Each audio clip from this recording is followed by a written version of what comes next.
जय हिंद साथियों स्वागत करता हूं आप सभी का अपने यूट्यूब चैनल पर। आज इस वीडियो में हम आपके लिए आरआरबी टेक्नीशियन के लिए जीके जीएस के कुछ महत्वपूर्ण क्वेश्चन लेकर आए हैं। आज के सभी क्वेश्चन सिलेक्टेड इंपॉर्टेंट और गोल्डन क्वेश्चन होंगे। आज इस वीडियो में हम जीके जीएस, स्टैटिक जीके और साइंस के क्वेश्चन कवर कराने वाले हैं, जो आपके लिए सभी क्वेश्चन सिलेक्टेड इंपॉर्टेंट और महत्वपूर्ण है। और आज की वीडियो आपकी 19 दिसंबर वाले एग्जाम के लिए बहुत ज़्यादा इंपॉर्टेंट होने वाली है। अगर आपका भी 19 दिसंबर में या उससे बाद में किसी शिफ्ट में एग्जाम है तो इस वीडियो को अपने एग्जाम से पहले पूरा देखकर जरूर जाइएगा, क्योंकि आज का प्रत्येक क्वेश्चन सेलेक्टेड इंपॉर्टेंट और गोल्डन क्वेश्चन हमने इस वीडियो में लिया है।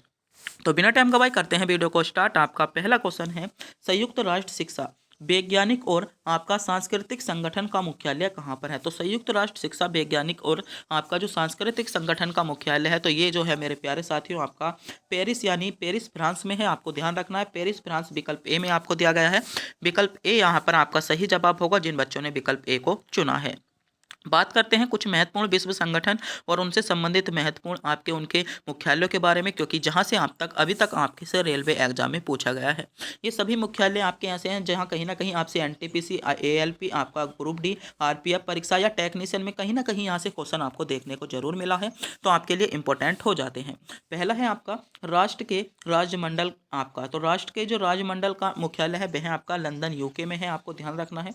अगला है दक्षिण एशियाटिक क्षेत्र सहयोग संगठन यानी सार्क का मुख्यालय आपसे पूछा गया है, SARC सार्क। तो सार्क का मुख्यालय जो है आपका काठमांडू नेपाल में है, आपको ध्यान रखना है। क्वेश्चन इंपॉर्टेंट है, ये क्वेश्चन बहुत ज़्यादा पूछा जाता है। अगला क्वेश्चन है उत्तरी अटलांटिक जल संधि आपका संगठन यानी नोटा। नोटा का आपसे मुख्यालय पूछा गया है, तो नोटा का जो मुख्यालय है आपका ब्रुसेल्स बेल्जियम में हो जाएगा। ब्रुसेल्स बेल्जियम आपको ध्यान रखना है। अगला है आपका अंतर्राष्ट्रीय क्रिकेट परिषद ICC। तो अंतर्राष्ट्रीय जो क्रिकेट परिषद है इसके मुख्यालय की बात करें तो दुबई UAE आपका हो जाएगा।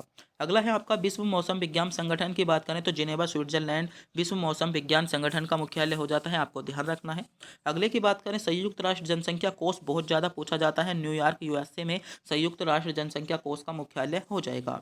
बात करते हैं अंतर्राष्ट्रीय मुद्रा कोष की IMF की, तो वाशिंगटन DC में इसका मुख्यालय है।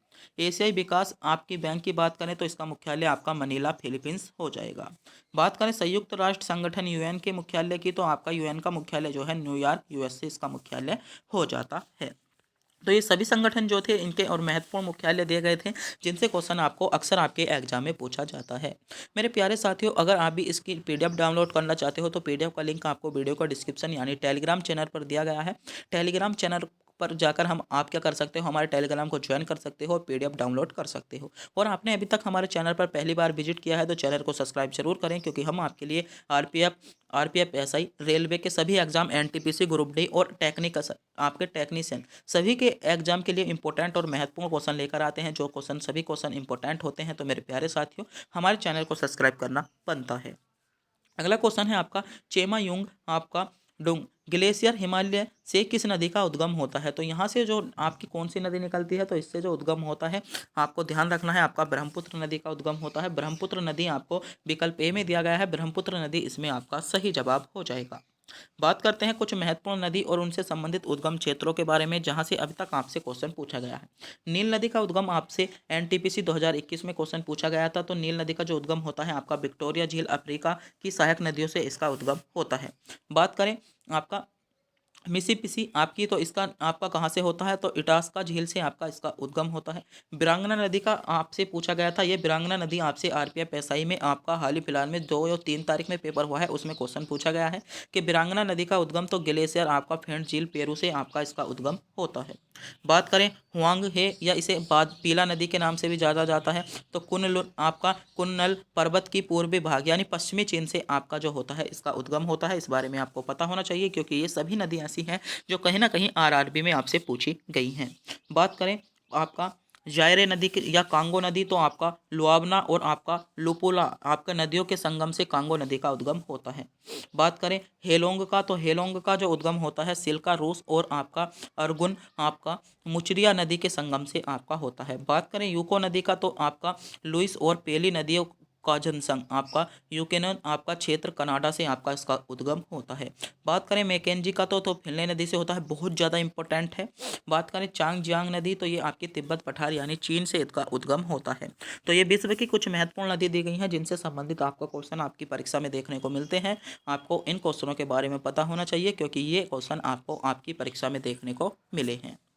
अगला क्वेश्चन है, भारत में रजत क्रांति के जनक किसे माना जाता है। तो बात करें भारत में रजत क्रांति के जनक, तो भारत में जो रजत क्रांति के जनक माना जाता है मेरे प्यारे साथियों आपका इंदिरा गांधी को। इंदिरा गांधी को भारत में रजत क्रांति का जनक माना जाता है, आपको ध्यान रखना है। इंदिरा गांधी ए विकल्प में आपको दिया गया है, यानी ए विकल्प इसमें आपका करेक्ट जवाब होगा। भारत में रजत क्रांति के जनक किसे माना जाता है, तो इंदिरा गांधी को आपका माना जाता है। बात करते हैं कुछ महत्वपूर्ण क्रांतियाँ और उनसे संबंधित आपके जनक के बारे में। पहला है भारत में श्वेत क्रांति का जनक, तो भारत में श्वेत क्रांति का जो जन्म माना जाता है कुरियन को। कुरियन को भारत में श्वेत क्रांति का जनक माना जाता है, आपको ध्यान रखना है। बात करें आधुनिक भारत का जनक, तो आधुनिक भारत का जनक किसे कहा गया है, तो आधुनिक भारत के जो जनक की संज्ञा दी गई है वह आपकी राजा राम मोहन राय को। राजा राम मोहन राय को भारत में आधुनिक भारत का जनक माना जाता है।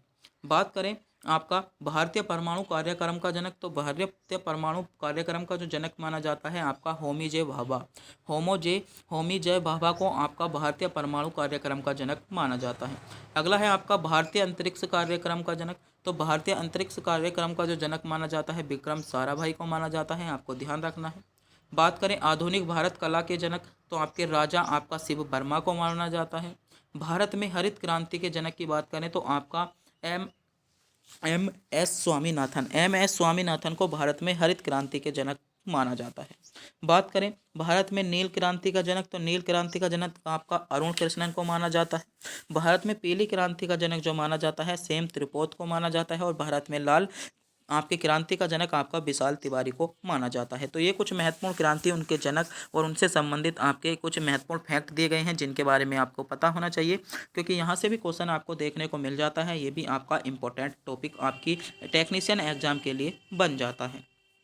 अगला क्वेश्चन देखते हैं। अगला क्वेश्चन है, बोडो डोगरी संथाली मैथिली किस संविधान संशोधन में अनुसूची में शामिल हुई थी। यानी 8वीं अनुसूची में आपसे क्वेश्चन पूछा गया है, बोडो डोगरी संथाली और मैथिली भाषा कौन से संविधान संशोधन द्वारा शामिल की गई थी। तो ये जो शामिल की गई थी मेरे प्यारे साथियों आपकी 92वें संविधान संशोधन 2004 में इनको शामिल किया गया था। यानी 92वां संविधान संशोधन 2004 आपको विकल्प बी में दिया है। जिन बच्चों ने विकल्प बी चुना है बिल्कुल सही चुना है, बी विकल्प इसमें आपका करेक्ट जवाब बन जाता है। बात करते हैं कुछ महत्वपूर्ण आपकी भाषा और उनसे संबंधित राज्यों के बारे में, क्योंकि यहाँ से भी क्वेश्चन आपसे पूछा जा चुका है। पहला है आपका कोंकणी भाषा। तो बात करें कोंकणी भाषा कहाँ कहाँ पर बोली जाती है, तो कोंकणी भाषा पहली हो जाएगी आपकी गोवा में, कर्नाटक में और महाराष्ट्र। कोंकणी भाषा आपकी गोवा, कर्नाटक और महाराष्ट्र में बोली जाती है। बात करें मैथिली भाषा की, तो मैथिली भाषा जो बोली जाती है आपकी बिहार में बोली जाती है, आपसे बहुत ज़्यादा पूछा जाता है।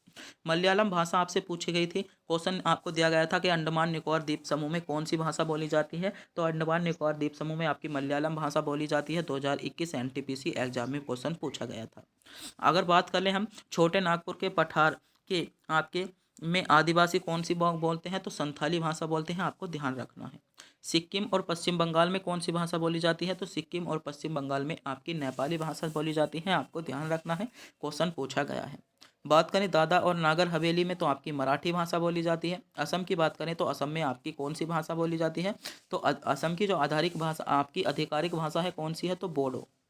बोडो असम की आधारिक आपकी आधिकारिक भाषा है, आपको ध्यान रखना है।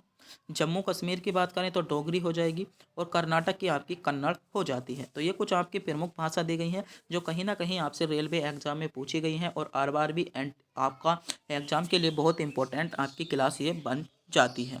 अगला क्वेश्चन देखते हैं। अगला क्वेश्चन है, निम्नलिखित में से कौन सी परियोजना महाराष्ट्र राज्य में स्थित नहीं है, तो महाराष्ट्र राज्य में आपकी इसमें गिरना परियोजना नहीं है, आपको ध्यान रखना है। बात करते हैं कुछ महत्वपूर्ण नदी, उनसे संबंधित आपकी महत्वपूर्ण परियोजना और उनसे संबंधित आपके राज्यों के बारे में, क्योंकि ये भी क्वेश्चन आपका इंपॉर्टेंट हो जाता है। जैसे नीचे से देखते हैं, क्योंकि महानदी डेल्टा परियोजना, तो बात करें महानदी डेल्टा परियोजना की, तो ये आपकी महानदी पर बनी है और ओडिशा राज्य में बनी है, आपको ध्यान रखना है, ओडिशा राज्य में बनी है। 2021 एनटीपीसी में क्वेश्चन पूछा गया था। इडुक्की परियोजना कहाँ पर है? तो इडुक्की परियोजना पेरियार नदी पर बनी है, केरल राज्य में स्थित है। आपसे 2019 आरपीएफ एसआई में क्वेश्चन पूछा गया था। बात करें हिंडकल परियोजना की, तो हिंडकल परियोजना आपकी कहाँ पर है? घाटपिरबा नदी पर। हिंडकल परियोजना आपकी घाटपिरबा नदी पर है, कर्नाटक में स्थित है, और ये क्वेश्चन आपसे ग्रुप डी में क्वेश्चन पूछा गया था। शारदा परियोजना, शारदा परियोजना कहाँ पर है? शारदा नदी गोमती नदी पर उत्तर प्रदेश में है। ये क्वेश्चन आपसे जो पूछा गया था यूपी पुलिस के जो हाल ही फिलहाल में एग्जाम हुए हैं उसमें क्वेश्चन आपको देखने को मिला था। सतलज परियोजना की बात करें, सतलज परियोजना आपकी चिनाब नदी पर स्थित है। बात करें कहाँ पर है? तो जम्मू कश्मीर में। सतलज परियोजना आपकी जम्मू कश्मीर में स्थित है, चिनाब नदी पर। दो एनटीपीसी 2021 में क्वेश्चन पूछा जा चुका है। बात करें कोयना परियोजना की, तो कोयना परियोजना आपका कोयना नदी पर है, महाराष्ट्र में। ये क्वेश्चन आपसे आपका एनटीपीसी में क्वेश्चन पूछा जा चुका है। टिहरी बांध परियोजना की बात करें, भागीरथी नदी पर बनी है, उत्तराखंड में स्थित है। ये क्वेश्चन आपसे टेक्नीशियन जिसकी आप तैयारी कर रहे हो उसमें क्वेश्चन पूछा जा चुका है। अगला है रिहंद परियोजना, आपकी उत्तर प्रदेश रिहंद नदी पर बनती है। नागपुर शक्ति आपकी गृह परियोजना आपका कॉरिडोर नदी हो जाएगी और महाराष्ट्र राज्य में स्थित है। ये भी क्वेश्चन आपसे ग्रुप डी एग्जाम में पूछा गया है। तो ये कुछ आपकी महत्वपूर्ण परियोजना है जो कहीं ना कहीं आपसे किसी न किसी एग्जाम में पूछी गई हैं, और सभी योजना आपके लिए इम्पोर्टेंट हो जाती हैं, तो आपको इनके बारे में पता होना चाहिए। अगला क्वेश्चन देखते हैं। अगला क्वेश्चन है महात्मा गांधी का समाधि स्थल कहाँ पर है? तो महात्मा गांधी का जो समाधि स्थल है वह आपका राजघाट है। आपको ध्यान रखना है, राजघाट पे विकल्प के साथ इसमें आपका सही जवाब हो जाएगा। बात करते हैं महात्मा गांधी से संबंधित कुछ इंपॉर्टेंट फैक्ट के बारे में, जहाँ से क्वेश्चन आपसे पूछे जाते हैं और आपकी परीक्षा के लिए इंपॉर्टेंट हो जाते हैं। बात करें महात्मा गांधी का पूरा नाम क्या था? तो महात्मा गांधी का जो पूरा नाम था मोहनदास करमचंद गांधी। मोहनदास करमचंद गांधी महात्मा गांधी का पूरा नाम था। बात करें महात्मा गांधी का जन्म, तो महात्मा गांधी का जो जन्म हुआ था 2 अक्टूबर 1869 को। 2 अक्टूबर 1869 को महात्मा गांधी का जन्म हुआ था। ये क्वेश्चन एसएससी जीडी में क्वेश्चन पूछा जा चुका है। बात करें स्थान पर, तो कहाँ पर हुआ था? आपका पोरबंदर के काठियावाड़ गुजरात में आपका जन्म हुआ था। इनके पिता कौन थे? तो करमचंद गांधी। और माता क्या थी? तो आपकी काबा गांधी इनकी माता थी। काबा गांधी या आपके पिता काबा गांधी या आपके करमचंद गांधी थे। बात करें गांधी जी के शिष्य का नाम, तो आपका मीर सेन, मीरा सेन जो थी गांधी जी की शिष्य थी, और ये क्वेश्चन जो पूछा गया था 2019 आरपीएफ परीक्षा में आपसे क्वेश्चन पूछा जा चुका है। बात करें भारत में आगमन, तो 9 जनवरी 2000 आपका 1915 को हुआ था। भारत में गांधी जी का भारत में आगमन 9 जनवरी आपका 1915 में हुआ था। 2021 एनटीपीसी, 2019 आरपीएफ और ग्रुप डी तीनों में क्वेश्चन पूछा गया है। बात करें वकालत पढ़ने इंग्लैंड गए थे, तो इंग्लैंड कब गए थे? 1888 में गए थे। प्रथम राजनीतिक गुरु कौन थे? तो गोपाल कृष्ण गोखले। प्रथम राजनीतिक गुरु गोपाल कृष्ण गोखले थे। ये क्वेश्चन आपसे एसएससी जीडी में क्वेश्चन पूछा जा चुका है। भारत का पहला सत्याग्रह आग्रह कहाँ पर हुआ था? जो चंपारण में हुआ था। ये आपसे क्वेश्चन CHSL में क्वेश्चन पूछा जा चुका है। तो ये कुछ आपके गांधी जी से संबंधित इंपॉर्टेंट फैक्ट हैं जिनके बारे में आपको पता होना चाहिए, क्योंकि यहाँ से भी क्वेश्चन आपको आपकी परीक्षा में देखने को मिल सकता है। आगे बढ़ते हैं। अगला क्वेश्चन है, निम्नलिखित में से कौन सा शहर भारत में महलों का शहर के रूप में जाना जाता है? तो भारत में महलों के शहर के रूप में, तो भारत में जो महलों के शहर के रूप में जाना जाता है वह आपका कौन सा शहर जाना जाता है? आपको ध्यान रखना है। भारत में महलों के शहर के रूप में जो जाना जाता है मेरे प्यारे साथियों, आपका कोलकाता शहर जाना जाता है। आपको ध्यान रखना है, कोलकाता शहर इसमें सी विकल्प के साथ आपका सही जवाब होगा। जिन बच्चों ने कोलकाता शहर को चुना है बिल्कुल सही चुना है, कोलकाता शहर सी विकल्प के साथ इसमें आपका करेक्ट जवाब हो जाता है। बात करते हैं भारत में स्थित कुछ आपके शहर और उनसे संबंधित उपनामों के बारे में, और विश्व के कुछ उपनामों के बारे में जहां से क्वेश्चन पूछे गए हैं। बात करें स्वर्ण मंदिर का शहर, तो स्वर्ण मंदिर का शहर जो कहा जाता है आपका किसे कहा जाता है? तो स्वर्ण मंदिर का शहर आपका अमृतसर शहर को स्वर्ण मंदिर का शहर कहा जाता है। बात करें पोप का शहर, तो पोप का शहर जो कहा जाता है आपको रोम को कहा जाता है। बंगाल का शोक किस नदी को कहा जाता है? तो बंगाल का शोक आपका आपका किसे कहा जाता है? आपका दामोदर नदी को कहा जाता है। गुलाबी शहर किसे कहा जाता है? आपको ध्यान रखना है, क्वेश्चन पूछे जा चुके हैं सभी। गुलाबी शहर आपका जयपुर को कहा जाता है। बात करें भारत का पेरिस, तो भारत का पेरिस आपका जयपुर हो जाएगा। विश्व का चीन का कटोरा, तो विश्व का जो चीन का कटोरा कहा जाता है क्यूबा को कहा जाता है। उगते सूर्य के देश की बात करें आपका जापान हो जाएगा। हजारों झीलों की भूमि आपकी फिनलैंड हो जाता है। मध्य रात्रि का सूर्य आपका नॉर्वे होगा। और यूरोपीय खेलों का मैदान आपका जो कहा जाता है स्विट्जरलैंड आपका हो जाएगा। भारत का पेरिस जयपुर हो जाएगा। सांपों का देश आपका ब्राज़ील हो जाता है। यूरोप का मरीज आपका तुर्की हो जाएगा। यूरोप का मरीज 2021 एनटीपीसी में क्वेश्चन देखने को मिला था। बात करें भारत का पिट्सबर्ग आपका जमशेदपुर हो जाएगा। सोया प्रदेश आपका मध्य प्रदेश हो जाता है। अंडों की टोकरी आपका आंध्र प्रदेश हो जाएगा। पिरामिड का देश मिस्र हो जाता है। आपका भारत का बगीचा बेंगलुर हो जाएगा। फलों की डलिया हिमाचल प्रदेश हो जाता है। क्वीन ऑफ डेक्कन आपका पुणे हो जाएगा। तो ये कुछ महत्वपूर्ण उपनाम दिए गए हैं जिनसे संबंधित आपको क्वेश्चन आपकी परीक्षा में देखने को मिले हैं, आपके लिए इंपॉर्टेंट क्वेश्चन बन जाते हैं। अगला क्वेश्चन है आपका, निम्नलिखित में से कौन सा गति की सही समीकरण है? तो दूसरी समीकरण इसमें सही है, आपका बी विकल्प इसमें आपका करेक्ट जवाब होगा। बात करते हैं कुछ फिजिक्स के महत्वपूर्ण सूत्रों के बारे में जहां से क्वेश्चन आपसे पूछा गया है। तो बल आघूर्ण बराबर क्या होता है? तो बल आघूर्ण बराबर जो होता है आपका बल गुणा दूरी होता है। बात करें बल की, तो बल जो होता है एम ए, यानी आपका द्रव्यमान एम, आपका त्वरण ए। दाब की बात करें तो बल बटे क्षेत्रफल आपका हो जाएगा। आवेग के सूत्र की बात करें तो बल गुणा समय हो जाता है। आवृत्ति की बात करें तो कंपन बटे समय हो जाएगा। पृष्ठ तनाव का बात करें तो पृष्ठ तनाव बराबर जो होता है बल बटे लंबाई होता है। आपका दाब प्रबलता की बात करें तो दाब बटे दूरी हो जाता है। और आपका दाब ऊर्जा की बात करें तो दाब गुणा आयतन हो जाएगा। गुप्त ऊर्जा की बात करें तो उसमें ऊर्जा बटे द्रव्यमान हो जाएगा। और कार्य और ऊर्जा ई की बात करें तो बल गुणा विस्थापन आपका हो जाता है। आपको ध्यान रखना है, ये भी क्वेश्चन आपके लिए इंपॉर्टेंट आपका आरपीएफ परीक्षा के साथ साथ टेक्नीशियन के लिए भी आपका 19 दिसंबर वाले परीक्षा के लिए इंपॉर्टेंट क्वेश्चन है। अगला क्वेश्चन है, ड्यूरंट रेखा किन दो देशों को विभाजित करती है? तो मेरे प्यारे साथियों, ड्यूरंट रेखा जो विभाजित करती है अफगानिस्तान और पाकिस्तान को विभाजित करती है। बी विकल्प इसमें आपका करेक्ट जवाब होगा। बात करते हैं कुछ महत्वपूर्ण देशा और वह किस किस को विभाजित करती है उनके बारे में। ये है आपकी सिग्राफिड रेखा। सिग्राफिड रेखा आपसे 2021 एनटीपीसी में पूछा गया था। जर्मनी और फ्रांस को अलग करती है। किसे? सिग्राफिड रेखा जो करती है जर्मनी और फ्रांस को अलग करती है। बात करें रैडक्लिफ रेखा की, तो भारत और पाकिस्तान को अलग करती है। कर्जन रेखा पोलैंड और रूस को अलग करती है। एनटीपीसी 2021 में क्वेश्चन पूछा जा चुका है। पर्पल रेखा जो करती है इजराइल और सीरिया को अलग करती है। किसे? पर्पल रेखा इजराइल और सीरिया को अलग करती है। ये क्वेश्चन जो पूछा गया था 2019 आपका आरपीएफ में क्वेश्चन पूछा गया है। 24वीं समांतर रेखा अलग करती है भारत और पाकिस्तान को। टेक्नीशियन में क्वेश्चन पूछा गया है। हिंडनबर्ग रेखा जर्मनी और पोलैंड को अलग करती है। ग्रीन लाइन की बात करें इजराइल और मिस्र हो जाएगा। और 20वीं समांतर जो हो जाएगी आपकी लीबिया और सूडान, इसको अलग करती हैं। आपको ध्यान रखना है, लीबिया और सूडान आपका सही जवाब हो जाता है। अगला क्वेश्चन देखते हैं। अगला क्वेश्चन है, भारत में सुप्रीम कोर्ट से परामर्श क्षेत्राधिकार की अवधारणा कहाँ से ली गई है? ये क्वेश्चन आपसे पूछा गया है। तो ये जो ली गई है आपका कनाडा से ली गई है। आपको ध्यान रखना है, बी विकल्प आपका सही जवाब हो जाएगा।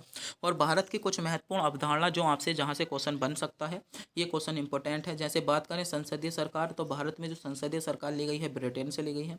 कानून का आपका शासन कहाँ से लिया गया है? ब्रिटेन से लिया गया है। विधायी प्रक्रिया की बात करें ब्रिटेन से ली गई है। एकल नागरिकता की बात करें ब्रिटेन से ली गई है। आपका कैबिनेट प्रणाली आपकी ब्रिटेन से ली है।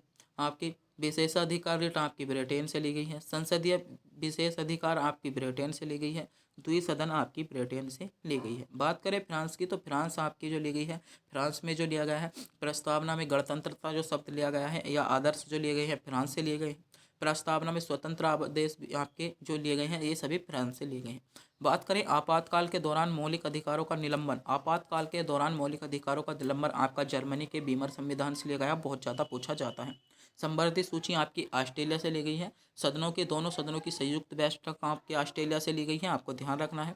राष्ट्रपति पर महाभियोग आपके अमेरिका से लिया गया है। तो आप इसका स्क्रीनशॉट ले लीजिएगा, वरना नोट भी कर सकते हो। तो ये जो था आज की वीडियो का अंतिम क्वेश्चन था और सभी क्वेश्चन सेलेक्टेड इंपॉर्टेंट और गोल्डन क्वेश्चन थे जहां से क्वेश्चन आपकी परीक्षा में बन सकते हैं। आपको इन क्वेश्चनों के बारे में पता होना चाहिए क्योंकि यहां से अक्सर आपको क्वेश्चन देखने को मिला है। तो मेरे प्यारे साथियों, अगर आप भी हमारे चैनल पर नए हो, चैनल पर पहली बार विजिट किया है, तो एक बार चैनल को सब्सक्राइब करें, वीडियो को लाइक करें, क्योंकि हम आपसे आरआरबी आपसे से रिलेटेड महत्वपूर्ण वीडियो लेकर आते हैं जिसके सभी क्वेश्चन सेलेक्टेड इंपॉर्टेंट होते हैं जो आपको सीधे आपकी परीक्षा में देखने को मिले। तो बिना टाइम गवाए करते हैं वीडियो को लास्ट।